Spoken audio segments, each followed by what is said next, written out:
Doctor plus YouTube நேயர்கள் அனைவருக்கும் உங்களுடைய வெல்னஸ் குருஜியுடைய அன்பான வணக்கங்கள். வயிறு எஞ்சான் உடம்புக்கு சிரசே பிரதானம்னு சொல்லுவாங்க. ஆனா நான் சொல்லுவேன், எஞ்சான் உடம்புக்கு வயிறே பிரதானம்னு சொல்லுவேன். அதனால ஏன்னு கேட்பாங்க. நல்லா யோசிச்சு பாருங்க. மூளை வேலை செய்யுது இல்லைங்கிறது வேற.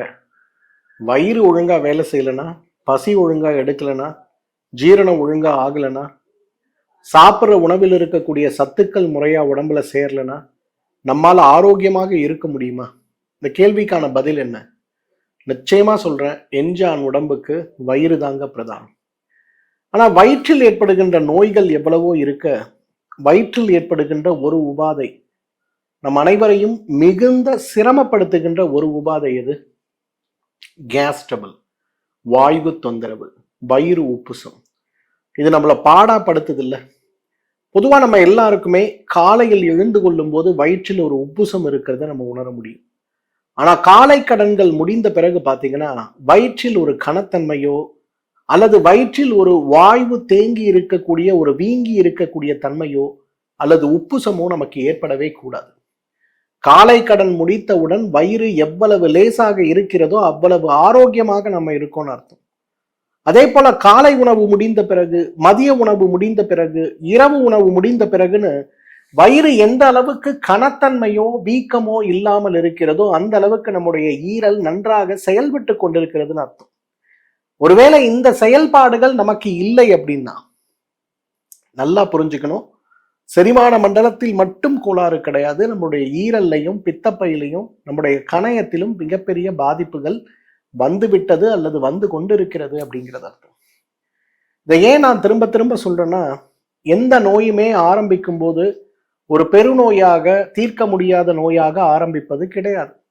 எல்லா நோயுமே ஆரம்பிக்கும் போது ஒரு சாதாரண ஒரு அறிகுறியாக, நம்மால் உணரக்கூடிய அறிகுறியாக நீண்ட காலம் இருந்த பிறகுதான் அந்த அறிகுறிகளுக்கு ஏற்ற முறையான விஷயங்களை நாம் செய்யாமல் போகும்போதுதான் நமக்கு மிகுந்த சிரமங்களை ஏற்படுத்தக்கூடியதாக இருக்கிறது. ஸோ அந்த வகையில் இன்றைக்கு நான் உங்களோடு பகிர்ந்து கொள்ளக்கூடிய ஒரு தகவல், இந்த கேஸ் ட்ரபிள்னு சொல்லக்கூடிய வாயு தொந்தரவு. 2 நிமிஷத்துல கேஸ் ட்ரபிளை எப்படி சரி பண்ண முடியும்? இதற்காக உங்களுக்கான சில விஷயங்களை பகிர்ந்து கொள்ளத்தான் நான் வந்திருக்கேன். முதல்ல கேஸ் ட்ரபிள் ஏன் ஏற்படுது? 10 காரணங்கள். கேஸ் ட்ரபிள் எதனால ஏற்படுது? நம்ம எல்லாரும் என்ன சொல்லுவோம்? நான் பருப்பு சாப்பிட்டேன், நான் பயறு வகைகள் சாப்பிட்டேன், நான் கேஸை உருவாக்கக்கூடிய பொட்டேட்டோன்னு சொல்லக்கூடிய கிழங்கு வகைகளை சாப்பிட்டேன், எனக்கு வாயு வந்துருச்சு, வயிறு வீங்கிருச்சு, என்ன பண்றதுனே தெரியல, டாக்டர் கிட்ட போய் ஒரு ஐவியில் ஒரு பேன் இன்ஜெக்ஷன் போட்ட பிறகுதான் என்னோட கேஸ் ட்ரபிள் குறைஞ்சது. எத்தனை பேர் சொல்றோம்? ஆனா ஆயுர்வேதம் அழகான 10 பிராக்டிக்கல் காரணங்களையும் பிராக்டிக்கல் சொல்யூஷன்ஸையும் இன்னைக்கு இந்த கேஸ் ட்ரபிள் தீருவதற்காக கொடுக்கறத பார்க்கணும். ஃபர்ஸ்ட், ஏன் கேஸ் ஏற்படுது? வயிறே கேஸை உற்பத்தி பண்ணுமா? பண்ணாது. நம்ம சாப்பிடும்போது, பேசும்போது, தண்ணீர் குடிக்கும்போது வாயுக்குள் செல்லுகின்ற வாயு இருக்கு இல்லையா, இதுதான் உள்ள போய் நமக்கு கேஸ் ட்ரபிளாக உருவாகிறது. பொதுவாக நான் உணவு எப்படி சாப்பிட வேண்டும் அப்படிங்கிற ஒரு விஷயம் வரும்போது திரும்ப திரும்ப உங்க எல்லார்கிட்டையும் சொல்லுகின்ற ஒரு விஷயம் என்ன? நீங்க தண்ணி குடிக்கும்போது, சாப்பிடும்போது தயவு செய்து பேசாதீங்க அப்படின்னு சொல்லுவேன். எவ்ரி டைம் நம்ம பேசும்போது உடல் உருவாக்கக்கூடிய காற்று, உடலுக்குள் வயிற்றுக்குள் உணவு குழல் மூலமாக செல்லுகின்ற காற்று இன்னைக்கு நம்ம உடம்புல உருவாக்கக்கூடிய முக்கியமான இந்த கேஸ் ட்ரபிளுக்கு காரணமாக இருக்கிறது அப்படிங்கிறத நம்ம புரிஞ்சுக்கணும். ஸோ கேஸ் ட்ரபிள் நமக்கு உருவாக முக்கியமான காரணம் என்ன தெரியுமா? நீங்க சாப்பிட்ற பருப்பு வகைகள், நீங்க சாப்பிட்ற கிழங்கு வகைகள், நீங்க சாப்பிட்ற மசாலா வகைகள் மட்டும் கிடையாது. நீங்க சாப்பிடும்போது பேசிட்டே சாப்பிட்டீங்கன்னா உங்க வயிற்றுல கேஸ் உருவாயிட்டே இருக்கும். இப்ப யாரெல்லாம் கேஸ் ட்ரபிள்ல அவஸ்தப்பட்டு இருக்கீங்களோ, நீங்கெல்லாம் ஒரு மாத காலத்திற்கு உணவு உண்ணுகின்ற நேரத்தில் ஒருவரோடு ஒருத்தர் பேசுவதை தவிர்த்து, பேசாமல், நான் ஏற்கனவே சொல்லியிருக்க மாதிரி ஒரு உருண்டை உணவை வாயில் போட்டு குறைந்தது 7 முறை மென்று சாப்பிடக்கூடிய அந்த ஒரு மாற்றத்தை மட்டும் செய்ய முடியுமான்னு பாருங்க. உங்க கேஸ் ட்ரபிள் பிரச்சனை 50% குறைந்து போறதும், இதை கொஞ்ச நாட்கள் நீங்க ஃபாலோ பண்ணும்போது உங்களோட கேஸ் ட்ரபிள் பிரச்சனை முழுமையாக காணாமல் போய் விடுவதையும் பார்க்க முடியும். கேஸ் ட்ரபிள் ரொம்ப பெரிய அளவில் நமக்கு உடலுக்கு ஆரோக்கியத்தை கெடுக்கக்கூடிய ஒரு அறிகுறியாக தெரிந்தாலும் கூட நம்ம சாப்பிட்றதுல இருக்கக்கூடிய ஒரு சின்ன மாற்றம் தான் இதற்கு காரணமாக இருக்கிறது அப்படிங்கிறத நம்ம புரிஞ்சுக்கணும்.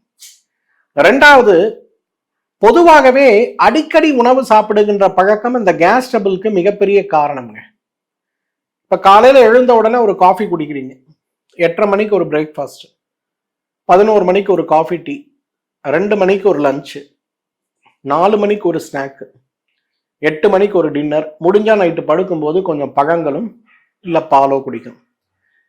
பொதுவா வயிற்றுக்குள் செல்லக்கூடிய எந்த உணவாக இருந்தாலும் வயிறு அரைப்பதற்கு, நொதிப்பதற்கு, கழிவை முழுமையாக வெளியேற்றுவதற்கு, வயிற்றில் இருக்கக்கூடிய உணவானது நொதிக்கப்பட்டு அரைக்கப்பட்டு உள்ள இருக்கக்கூடிய எல்லா மாற்றங்களும் செய்யப்பட்டு சிறுகுடலுக்குள் செல்லுவதற்கே நமக்கு 4 மணி நேரம் தேவை. அப்ப நீங்க 7 மணிக்கு ஒரு காஃபி குடிச்சீங்கன்னா உங்களுடைய உணவையே நீங்க 11 மணிக்கு தான் கொண்டு போகணும். ஆனா நம்ம யாராவது அப்படி செய்யறோமா? இல்ல. அப்ப அடிக்கடி உணவு சாப்பிடுகின்ற பழக்கம் நமக்கு என்ன பண்ணுது? வயிற்றுக்குள்ள போய் ஏற்கனவே பாதி அரைத்து நொதித்த உணவுல புதிதாக செல்லக்கூடிய உணவுகள் போய் விழும்போது அது நமக்கு மிகப்பெரிய அளவில் பாதிப்பை உருவாக்கி விடுவதை பார்க்கிறோம். அப்போ 4 மணி நேர இடைவெளியோடு நீங்க உணவு எடுக்கும் போது, பொதுவா நான் சொல்றது, காலையில 7 மணிக்கு ஒரு காஃபி சாப்பிட்றீங்கன்னா 10:30 மணிக்கு உங்களுடைய காலை உணவு மதிய உணவையும் சேர்த்து வச்சுக்குங்க. அதோட மாலை 5:30 6 மணிக்கு உங்களுடைய இரவு உணவை முடிச்சிருங்க. 7 மணிக்கு மேல இரவுல எதுவுமே சாப்பிடாதீங்க. இந்த ஒரு பழக்கத்தை மேற்கொண்டு பாருங்க. உங்களுடைய வயிற்றில் இருக்கக்கூடிய அந்த கேஸ் ட்ரபிள் 99% காணாமல் போய்விடுவதை பார்க்க முடியும். அப்போ இந்த கேஸ் ட்ரபிள் குறையணும்னா கேஸ் மாத்திரை சாப்பிட்றது மட்டும் இல்ல, குறைந்தது 4 மணி நேரம் 5 மணி நேரம் எதுவும் சாப்பிடாமல் இருக்கக்கூடிய, ஒரு உணவு சமைத்து அரைத்து வயிறு குடலுக்குள் செல்லுகின்றது வரை, செலுத்துகின்றது வரை அடுத்த உணவு செலுத்தாமல் இருப்பதற்கு முயற்சி செய்யணும். மூன்றாவது, வயிற்றில் அமிலம் அதிகமாக இருக்கிறதுனால கேஸ் வருதுன்னு நினைக்கிறோம்ல, அது மிகப்பெரிய தவறுங்க. வயிற்றில் அமிலம் குறைவாக இருக்கும் போதுதான் கேஸ் வரும். இப்போ வயிற்றில் சுரக்கக்கூடிய அமிலங்கள் கான்சென்ட்ரேட்டட் அமிலங்களாக இருந்தா என்ன ஆகும்? நீங்க சாப்பிட்ற உணவு ஒரு அரை மணி நேரத்துல வயிற்றால் நொதிக்கப்பட்டு வெளியில் தள்ளப்பட்டு விடுவதை பார்க்க முடியும். ஆனா அதே உங்க வயிற்றில் இருக்கக்கூடிய அமிலம் வீரியம் குறைந்த அமிலமாக இருந்தா என்ன ஆகும்? அதை நொதிப்பதற்கு அரைப்பதற்கே வயிறுக்கு 3 மணி நேரம் 4 மணி நேரம் டைம் தேவை. அது மட்டும் இல்ல, அந்த உணவு முழுமையாக அரைப்படாமல் உடலை விட்டு வெளியேறாது, வயிற்றுக்குள்ளேயே கல்லு மாதிரி தங்கி இருக்கும். அப்ப அதை தள்ளுறதுக்காகவே வயிற்றுல கன்ட்ராக்ஷன் கிரியேட் ஆகும், அழுத்தங்கள் கிரியேட் ஆகும், செயற்கை அழுத்தங்கள் கிரியேட் ஆகும். இதுதான் உங்களுக்கு கேஸ் ட்ரபிளை உண்டாக்குறத பார்க்க முடியும். அப்ப கேஸ் ட்ரபிள் முழுமையாக வேலை நமக்கு வருவதற்கான காரணம் அமில குறைவு கிடையாது, அமிலம் அதிகமாக இருப்பது கிடையாது, அமில குறைவு தான். இந்த ஒரு புரிதல் நமக்கு தேவை. எங்கெல்லாம் அதிக அமிலம் சுரக்குதோ அங்க கேஸ் ட்ரபிளே இருக்காது. எங்கெல்லாம் அமிலம் குறைவாக சுரக்குதோ அங்கதான் கேஸ் ட்ரபிள் இருக்கும். இந்த ஒரு புரிதல் தேவை. நம்ம என்ன பண்ணுவோம்னா, வயிற்றுல கேஸ் அதிகமாயிடுச்சு, வயிறுல ஜீரண அமில சக்தி குறைஞ்சிருச்சு போல இருக்குன்னு 4 ஓமத்தை தூக்கி வயிற்றுக்குள்ள போடுவோம். அது வயிற்றுக்குள்ள போய் பயங்கரமான கேஸை இன்னும் கிரியேட் பண்ணும். ஆனா இதே ஜீரகத்தை சாப்பிட்டு பாருங்க, கேஸ் குறையும். இது ரெண்டுக்கும் இருக்கக்கூடிய வித்தியாசம் அதுதான்.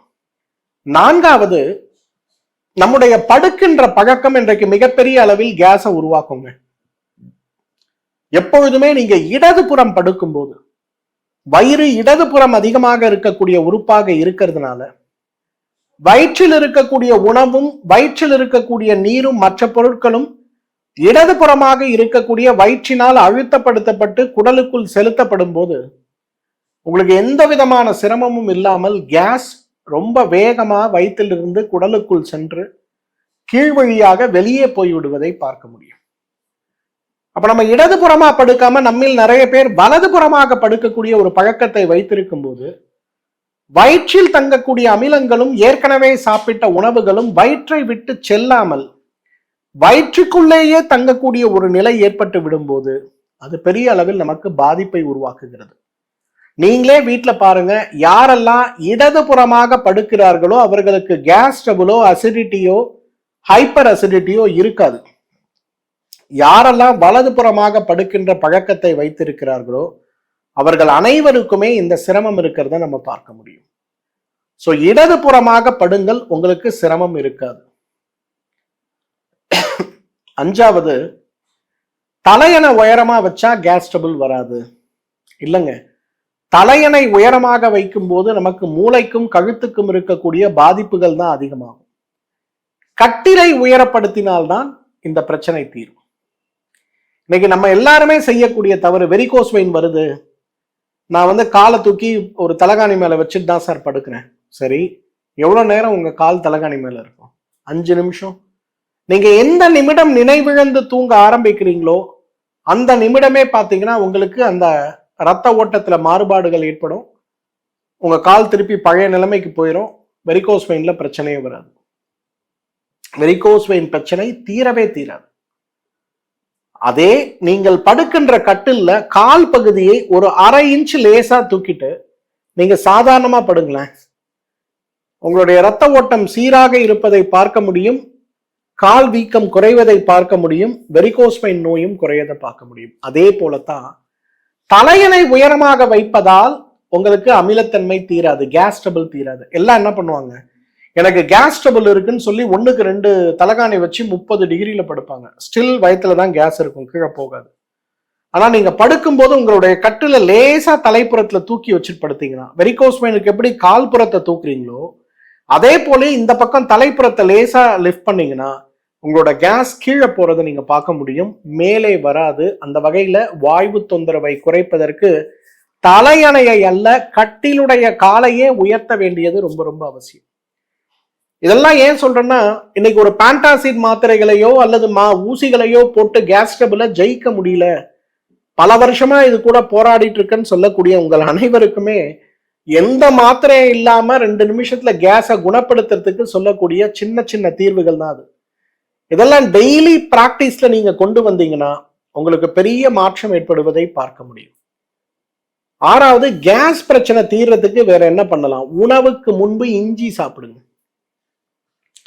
இன்னைக்கு யாரெல்லாம் high gas trouble, hyper acidity, பித்தப்பை கற்கள், சாப்பிட்டவுடன் ஏற்படுகின்ற வயிறு உப்புசம், சாப்பிடுவதற்கு ஏற்றாற் போல கடுமையான பசி இருக்கிறது, ஆனா உணவு உட்கார்ந்து சாப்பிட ஆரம்பிச்சா 5 நிமிஷத்துல என்னோட வயிறு நிரம்பிடுது, நான் சாப்பிட்ற உணவுக்கும் எனக்கு எடுக்கிற பசிக்கும் பெரிய வித்தியாசம் இருக்கு, ஆனா 2 மணி நேரம் கழிச்சு பார்த்தா திருப்பி எனக்கு பசிக்குது, அப்ப சாப்பாடு இல்லாம என்னால இருக்க முடியல, நல்லாவும் சாப்பிட முடியல. இந்த கஷ்டத்துல இருக்கவங்க நீங்க யாரா இருந்தாலும் இதுவும் கேஸ் ட்ரபிள்ல ஒரு வகை தான்.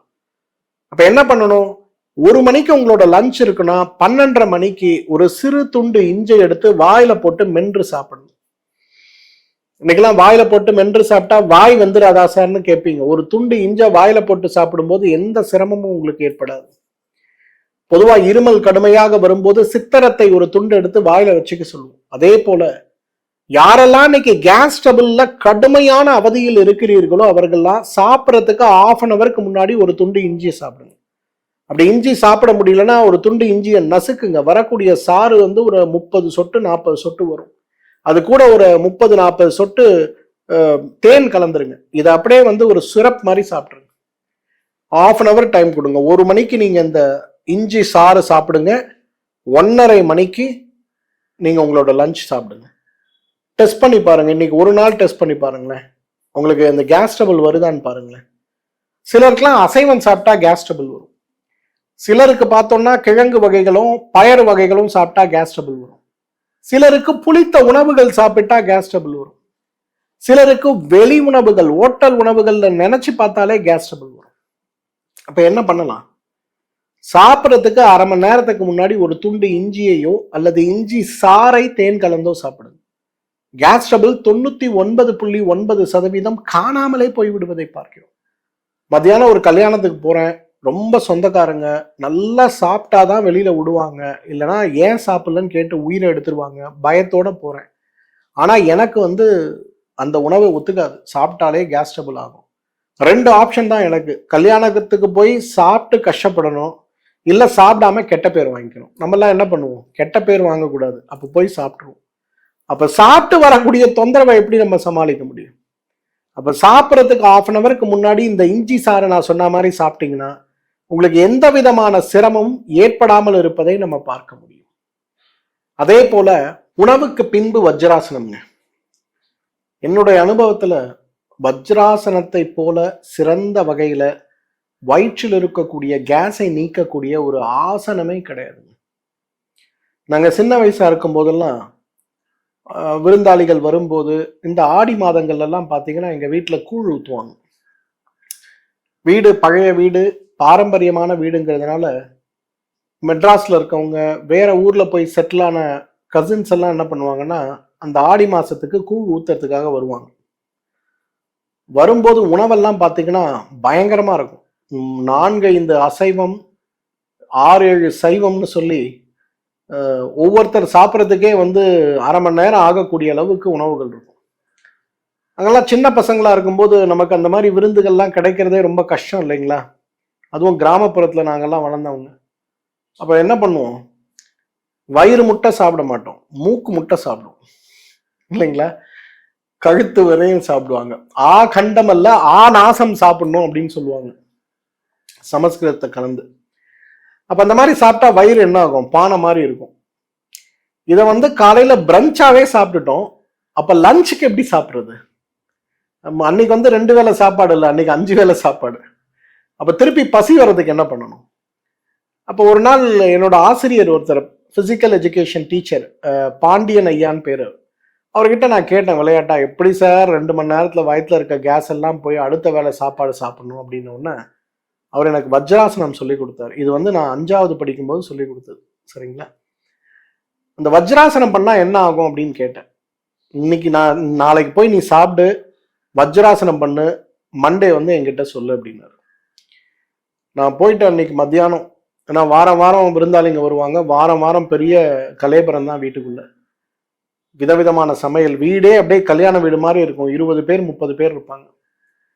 அப்ப நான் அன்னைக்கு லஞ்சை சும்மா ஹெவி லஞ்ச், கோழி, ஆடு, மீன், முட்டை, கருவாடு, மொச்சக்கொட்டை கருவாடு போட்ட குழம்பு, அது இதுன்னு வச்சு ஃபுல் கட்டியாச்சு. வயிறு நல்லா பானை மாதிரி இருக்கு. அப்ப அடுத்த வேளை சாப்பாட்டுக்கு என்ன பண்றது? சின்ன பையன், 5வது படிக்கிறேன்னா என்ன வயசு இருக்கும்னு பாருங்க. அப்ப உட்காந்துட்டு ஒரு 1/2 மணி நேரம் வஜ்ராசனம் பண்ண உடனே என்னோட வயிறு அப்படியே ஒண்ணுமே இல்லாம போனது நான் பார்த்தேன். அந்த 1/2 மணி நேரம் கழிச்சு இப்பதான் சாப்பிட்டு முடிச்சங்கிற எண்ணம் இல்லாம வயிறு காலியாய் அடுத்த வேளை சாப்பாடு எப்ப கிடைக்குங்கிற அளவுக்கு பசி உணர்வு ஏற்பட்டதை உணர்ந்தேன். அன்றிலிருந்து இன்று வரை நான் எப்ப உணவு சாப்பிட்டாலும் அடுத்த 15 நிமிடம் வஜ்ராசனம் செய்யாமல் அடுத்த வேளை பார்த்ததே கிடையாது. பொதுவா உங்களுக்குலாம் தெரியுமான்னு தெரியல, நான் காலை உணவு மதிய உணவுங்கிறது பெரும்பாலும் சாப்பிடுவது கிடையாது. ஏன்னா காலையில 5 மணிக்கு கிளினிக் வருவேன், 8 மணி 9 மணி 10 மணி பேஷண்ட்ஸ் இருந்துகிட்டே இருப்பாங்க. மதிய நேரங்கள்ல பெரும்பாலும் சாப்பிட முடியாது. இரவு ஒரு வேளை உணவு தான் என்னுடைய உணவு. ஒரு 7:30 மணி, சில நேரங்கள்ல 9 மணி கூட ஆகும். ஆனா இரவு உணவுங்கிறது எனக்கு விருந்து, சாதாரணமா சாப்பிட்றது கிடையாது. சுத்த சைவம் தான். நான் அந்த சைவமான உணவுகளை நான் சாப்பிட்றது. குழந்தை பருவத்துல கடுமையான அசைவ பேராசை பிரியனா இருந்தேன் நான் சொல்லலாம். சாதாரண அசைவம் இல்லை, தினமும் 3 வேளை, வாரத்தில் 7 நாட்கள் சாப்பிட்டாலும் விரும்பி சாப்பிட்ட ஒரு மனது என்றைக்கு இந்த மருத்துவம் படித்து வெளியில் வரும்போது ஜீவகாருண்யத்தை புரிய ஆரம்பிச்சதோ அன்னிலிருந்தே சைவமாக மாற ஆரம்பிச்சாச்சு. இப்ப அந்த சைவ குணத்தில் வரத்துக்கே எனக்கு 15 வருஷத்துக்கு மேல ஆச்சுன்னு வச்சுங்களேன். இன்று சுத்த சைவம் தான். அப்ப நல்ல சைவ உணவை சாப்பிட்டு ஒரு 15 நிமிஷம் நான் வஜ்ராசனத்துல உட்கார்ந்து ஒரு தியானம் பண்ணேன்னா அப்படியே வயிற்றில் இருக்கக்கூடிய அந்த கேஸ் எல்லாம் மூவ் ஆகி போய் வயிறே தக்கை போல மெதுவாகி விடுவதை பார்க்க முடியும். அப்ப யாரெல்லாம் கேஸ் ட்ரபிள் இன்னைக்கு அவசப்படுறீங்களோ நீங்க சிம்பிளா செய்ய வேண்டியது ஒரு வஜ்ராசனம் தான். 2வது, பெரும்பாலும் இன்றைக்கு நம்ம சாப்பிட்றதுக்கு முன்னாடி நம்முடைய மனசையும் உடம்பையும் தயார்படுத்துவதே கிடையாதுங்க. ஏன்னா இன்றைக்கு நிறைய பேரை நம்ம பார்க்குறோம், கிடுகிடுன்னு போறோம், டிஃபன் பாக்ஸை ஓப்பன் பண்றோம், கடகடன் மென்றது கூட கிடையாது, முழுங்குறோம், தண்ணியை குடிச்சிட்டு ஓடி போயிடும். ஆனா அப்படி கிடையாது. பொதுவா சாப்பிட்றதுக்கு முன்னாடி குறைந்தது 5 முறை மூச்சை உள்ளே இழுத்து 30 வினாடி நிறுத்தி வெளியில் விட வேண்டும். இதை செய்யும் போது என்ன ஆகும், இந்த டயப்ரம்னு சொல்லக்கூடிய நுரையீரலையும் வயிறையும் பிரிக்கக்கூடிய தசை நல்லா கீழே போகும் மேலே வரும், கீழே போகும் மேலே வரும். இது நடக்கும்போது உங்களோட வயிற்றில் அது உருவாக்கக்கூடிய அழுத்தம் உள்ளே இருக்கக்கூடிய கேஸை முழுமையாக உங்களுடைய சிறுகுடலுக்கு தள்ளிவிட்டு வயிற்றை காலி செய்து விடுவதை பார்க்க முடியும். இப்ப நீங்க எதுவுமே சாப்பிடல, 1 மணி நேரம் லேட்டா போய் தான் லஞ்ச் சாப்பிட்றீங்கன்னா என்ன ஆகும்? வயிற்றில் இருக்கக்கூடிய கேஸ் பாதி வயிறை அடைச்சிட்டு வயிறை உப்புசம் பண்ணும்.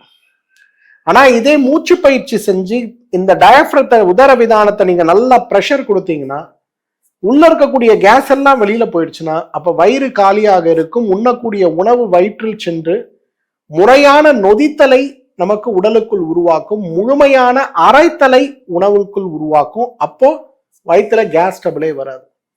அப்ப கேஸ் ட்ரபிள் இல்லாதவங்க இதை பத்தி கவலைப்பட வேண்டாம். கேஸ் ட்ரபிளால அவதிப்படுறவங்க ஒரு 5 முறை மூச்சை உள்ளே இழுத்து 30 வினாடி நிறுத்தி வெளியில் விடக்கூடிய ஒரே ஒரு மாற்றத்தை மட்டும் செஞ்சு பாருங்க. உங்க கேஸ் ட்ரபிளுக்கு நீங்க டாடா பாய் பாய் சொல்லிடலாம். அவ்வளவு பெரிய ஒரு மாற்றத்தை உருவாக்கும் இந்த சுலபமான மூச்சு பயிற்சி.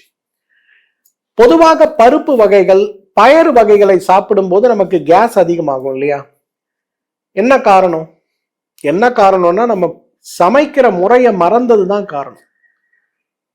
ஒரு நாள் இரவே நீங்க ஒரு பாத்திரத்துல நாளைக்கு தேவையான பருப்பு பயறு எதை சமைக்கிறீங்களோ தனித்தனி பாத்திரத்துல போட்டு அதை ஊற வச்சிட்டீங்கன்னா 8 மணி நேரம் அதில் தண்ணீரில் ஊற வைத்து பிறகு அதை துறந்த பாத்திரத்துல தண்ணீர் கொதிக்கின்ற பாத்திரத்துல போட்டு தட்டு போட்டு மூடி ஸ்லிம்ல வச்சு நல்லா கொதிக்க வச்சு வேக வச்சு அது கொதிக்கும் போதே அதுல ஒரு 4 பல் பூண்டு இல்ல ஒரு அரை தேக்கரண்டி பெருங்காயம் இல்லைன்னா அதுல ஒரு ஸ்பூன் விளக்கெண்ணெய் போட்டு வேக வச்சிட்டீங்கன்னா நீங்க இந்த பயறு வகைகளை பருப்பு வகைகளை சாப்பிடும் போது உங்களுக்கு எந்த விதமான கேஸ் ட்ரபிளும் ஏற்படாது. சென்னையில் இருக்கக்கூடிய மிக பிரபலமான ஹோட்டலுடைய ஓனர் அந்த அம்மா என்னை பார்க்க வந்திருந்தாங்க. நல்ல ஹெல்தி பர்சன், ரொம்ப ஹெல்த் கான்சியஸா இருக்கக்கூடிய ஒரு நல்ல ஒரு தாய். அவங்க வந்திருந்தாங்க. அவங்க சொன்ன விஷயம் என்னன்னா, வயிறு உப்புசம் என்னை பாடாப்படுத்துது. நான் டாக்டர் கிட்ட வயிறு உப்புசம்னு போனா எல்லாம் செக் பண்ணி பார்த்துட்டு ஒரு பேண்டாசிட் மாத்திரையை கொடுக்குறாரு. காலையில எழுந்த உடனே அதை போட்டேன்னா எனக்கு நல்ல பசி வருது, பிரேக்ஃபாஸ்ட் சாப்பிட்றேன், லஞ்ச் சாப்பிட்றேன், டின்னர் சாப்பிட்றேன், எந்த பிரச்சனையும் இல்லை. நான் ஒரு நாள் இந்த மருந்தை நான் சாப்பிடலன்னா அன்னைக்கு ஃபுல்லா எனக்கு பசிக்காது, வயிறு உப்புசமா தான் இருக்கும். அதே நேரத்துல சாப்பாடை பார்த்தாலே உமட்டல் வரும். நான் போய் லிவர் டாக்டர் பார்த்துட்டேன், வயிறு டாக்டர் பார்த்துட்டேன், எல்லாத்தையும் பார்த்துட்டேன், எனக்கு வேலைக்காகவில்லை, எனக்கு ஏதாவது ஒரு அட்வைஸ் கொடுங்கன்னு வந்திருந்தாங்க. அவங்களுக்கு நான் கொடுத்த ஒரே அட்வைஸ் என்னன்னா, உணவை நீங்க இந்த மாதிரி சமைச்சு சாப்பிடுங்கம்மா, பயறு வகைகளை இப்படி சாப்பிடுங்கம்மான்னு சொன்னேன். அவ்வளவுதானா டாக்டர் அப்படின்னாங்க. ஒரு வாரம் இதை முடிச்சுட்டு வாங்களேன் பார்க்கலாம் அப்படின்னு. ஒரு வாரம் கழிச்சு அவங்க சொன்ன அழகான ஒரு தகவல், first time in last 5 years Pantocid மருந்துகள் இல்லாம என்னால சாப்பிட முடியுது, என் வயிறுல எந்த விதமான கேஸ் ட்ரபிளும் இல்லை, என்ன செய்ய போறோன்ற குழப்பமாவே நான் இருப்பேன், அதெல்லாம் இல்லாம நான் ரொம்ப ஹெல்தியா இருக்கேன், ரொம்ப தேங்க்ஸ் டாக்டர் அப்படின்னு சொல்லிட்டு போனாங்க. எதுக்காக இதை சொல்றேன்னா, பசியின்மை, ருசியின்மை, வயிறு உப்புசம்னு சொல்லி நிறைய சிரமத்தோடு நாம் போராடி கொண்டிருக்கிறோம். இந்த சிரமத்தை எல்லாம் மாற்றி நம்மை நாமே ஆரோக்கியப்படுத்தி கொள்ள வேண்டும் அப்படின்னு வரும்போது அந்த ஆரோக்கியத்தை மீட்டெடுக்க நாம் எடுக்க வேண்டிய முயற்சி பாரம்பரிய சமையல் முறையை கொண்டு வந்தாலே போதும். டாக்டர், மருந்து, ஊசி எதுவுமே தேவையில்லை. ஸோ முறையாக செய்வது, அந்த பருப்பு வகைகளை பயறு வகைகளை வேக வைக்கும் போதே அதுல பெருங்காயத்தை போடுறதோ மிளகு பொடியை போடுறதோ அல்லது பூண்டை போடுவதோ சேர்த்து சமைச்சோம்னா நமக்கு பிரச்சனை இருக்காது. கடைசியாக மலச்சிக்கல் இன்றைக்கு உங்களுடைய கேஸ் ட்ரபிளுக்கு மிகப்பெரிய காரணம். பொதுவா நம்ம வாயிலிருந்து ஆசன வாய் வரை காலி இடங்கள் தான். இந்த காலி இடங்கள்ல ஒவ்வொரு இடத்திலும் ஒவ்வொரு வகையான உறுப்புகளுடைய குறுக்கு தோற்றம் ஏற்படுறதுனால கழுத்துல நம்ம மூச்சுக்குழல் இருக்கு, 2 மார்பு கூடுக்கு நடுவுல இருக்கக்கூடிய 2 லங்ஸ்க்கு நடுவுல இருக்கக்கூடிய இடத்துலதான் இது மூவ் ஆகணும். வயிறு இருக்கு, பெருகுடல் இருக்கு, சிறுகுடல் இருக்குன்னு நிறைய உறுப்புகளோடு போராடிட்டு இருக்கும் போது நமக்கு மலச்சிக்கல் இந்த பாதைகள்ல உருவாக்கக்கூடிய அந்த சுருக்கம் அழுத்தம் என்ன ஆகும்னா வயிற்றுல மிகப்பெரிய அளவு ஒரு வீக்கத்தை உருவாக்கி விடுவதை பார்க்க முடியும், உப்புசத்தை உருவாக்கி விடுவதை பார்க்க முடியும். நான் என்னோட அனுபவத்தில் கண்ட ஒரு மிக முக்கியமான உண்மை என்ன தெரியுமா? இன்னைக்கு 100 பேரை இந்த வயிறு உப்புசம்னு சொல்லக்கூடிய கேஸ் ட்ரபிள்ல நான் சந்திக்கிறேன்னா அதுல 70 பேருக்கு மூல நோய் இருக்கு அப்படிங்கிறது இன்றைக்கு நிரூபிக்கப்பட்ட உண்மை. நான் சொல்றேன், நீங்க யாரை வேணா செக் பண்ணி பாருங்க. இல்ல உங்களுக்கே கேஸ் ட்ரபிள் இருக்குன்னா ஒரு டாக்டர் கிட்ட போய் பக்கத்துல செக் பண்ணுங்க. மூலமோ அல்லது ஆசனவாய் வீக்கம்னு சொல்லக்கூடிய ஃபிஷர்ஸோ இல்லைன்னு சொல்லுங்க பார்க்கலாம். நிச்சயமா இருக்கும். இன்னைக்கு கேஸ் ட்ரபிள்ங்கிறது எல்லாம் யோசிக்கிற அளவுக்கு பெரிய வயிறு மற்றும் அதாவது நம்மளோட ஸ்டொமக் மட்டும் சார்ந்த ஒரு நோய் கிடையாது. வாயிலிருந்து ஆசனவாய் வரை இருக்கக்கூடிய உறுப்புகளுடைய செயல் மாற்றங்களும் வாழ்க்கையில் இருக்கக்கூடிய மன நிம்மதியற்ற தன்மையும் தான் இதற்கு மிகப்பெரிய காரணம். இதை நம்ம மறந்துடவே கூடாது. அப்போ இந்த மாதிரி மலச்சிக்கல் ஒரு காரணம்னா மலச்சிக்கலை நீக்குவதற்கான மருந்துகள் 3 மருந்துகள் உங்களுக்கு ஏற்கனவே சொல்லி கொடுத்துருக்கேன். ஒன்று அர்ஷோகேர் சூர்ணம்னு சொல்லக்கூடிய பொடி, 1/2 டேபிள் ஸ்பூன் வெந்நீர்ல சாப்பிட்டாலே உங்க வயிற்றில் இருக்கக்கூடிய வாதம் எல்லாம் ஒரு சைக்கிள் டயர்ல காற்றை பிடுங்கி விட்டது போல புசு புசுன்னு வெளியில போய் கிளியர் ஆயிடுறத பார்க்க முடியும். அதே போல மற்ற விஷயங்கள், நம்ம வயிற்றில் இருக்கக்கூடிய இந்த பித்தத்தை குறைக்கக்கூடிய விஷயங்கள் நாம் செய்வது போலவே உடற்பயிற்சிக்கும் தியான பயிற்சிக்கும் ஒரு பெரிய முயற்சியை எடுக்க முடியுமானால் நம்முடைய ஆரோக்கியம் மேம்பட்டு விடுவதை நிச்சயமாக நம்ம பார்க்க முடியும். நம்ம சொன்ன அறிகுறிகள்லாம் நீங்க புரிஞ்சுக்கிட்டீங்க. இப்ப கேஸ் ட்ரபிள் வந்துருச்சு சார், இதை எப்படி நான் வெளியில அனுப்பணும்? சிம்பிள் 5 டிப்ஸ் நான் சொல்லித்தரேன். Only 5 tips, very easy tips. Gas ட்ரபிளே வராத ஒரு ஆரோக்கியமான வாழ்க்கை வேணும். நம்ம என்ன பண்ணணும்? ஃபர்ஸ்ட் டீடாக்ஸ் பண்ணணும். நான் பல முறை சொல்லியிருக்கேன், குடல் ஆரோக்கியம் தான் உடல் ஆரோக்கியம், உடல் ஆரோக்கியம் தான் உங்களுடைய ஆன்மாவுடைய ஆரோக்கியம்.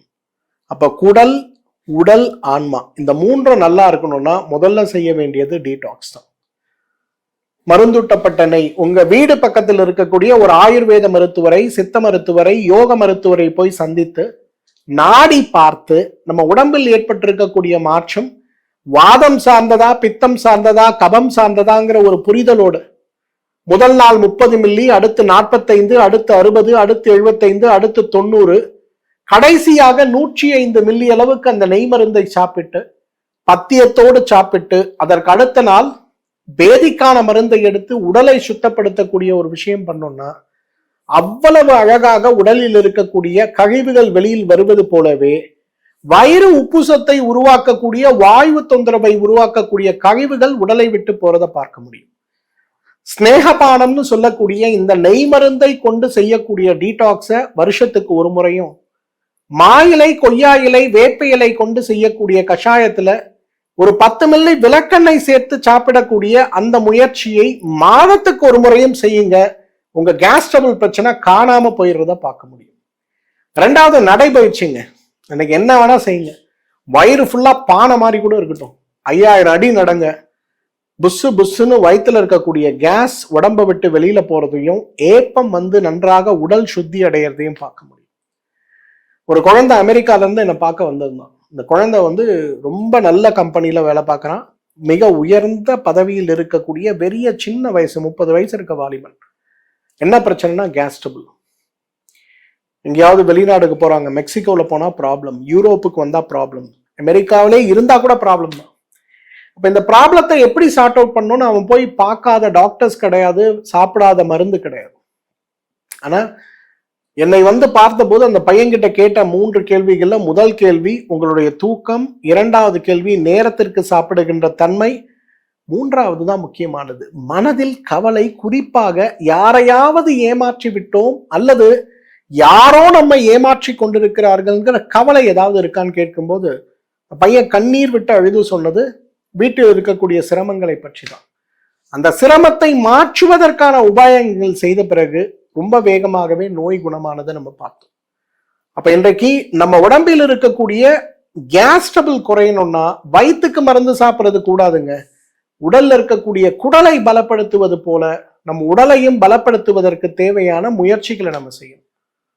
3வது வெரி சிம்பிள், ஆயில் பாத். இன்னைக்கு நான் ஏற்கனவே சொல்லியிருக்கேன், கட், ஸ்கின், பிரெயின் ஆக்சஸ் ஒண்ணு இருக்கு. அதாவது பெருங்குடல், தோல், மூளை, இது 3 ஒரு சேர வேலை செய்யணும். இப்ப உணவு முறைகள்ல கொண்டு வந்திருக்கக்கூடிய மாற்றம் உங்களுடைய சர்க்கரை நோயை குறைக்கக்கூடிய, உப்பு நோயை குறைக்கக்கூடிய ஒரு மாற்றமாக இருக்கிறதுன்னா மருத்துவ ஆலோசனையோடு மட்டும்தான் எடுக்கக்கூடிய அளவுக்கு சர்க்கரை உப்பை நம்ம சேர்த்துக்கொள்ள வேண்டுமே தவிர, இன்னைக்கு எனக்கு நிறைய இருக்கு, எனக்கு தேவைப்படுதுன்னு நிறைய எடுக்கக்கூடாது. நிறைய பேர் இந்த கேஸ் ட்ரபிள்னால உயிர் போறதுக்கே காரணம் என்ன தெரியுமா? ஏன் ஏற்படுதுங்கிற காரணமே புரியாம இருக்கிறது தான். சோ அந்த காரணத்தை புரிந்து கொள்வதற்கான முயற்சி தான் 3வது முயற்சி. 4வது ஆழ்ந்த உறக்கம்ங்க. யாரெல்லாம் நல்லா தூங்குறீங்களோ உங்களுக்கு கேஸ் ட்ரபிள் வராது. யாரெல்லாம் கேஸ் ட்ரபிள்னால அவதிப்பட்டு இருக்கீங்களோ இனிமேல நல்லா தூங்க முயற்சி பண்ணுங்க.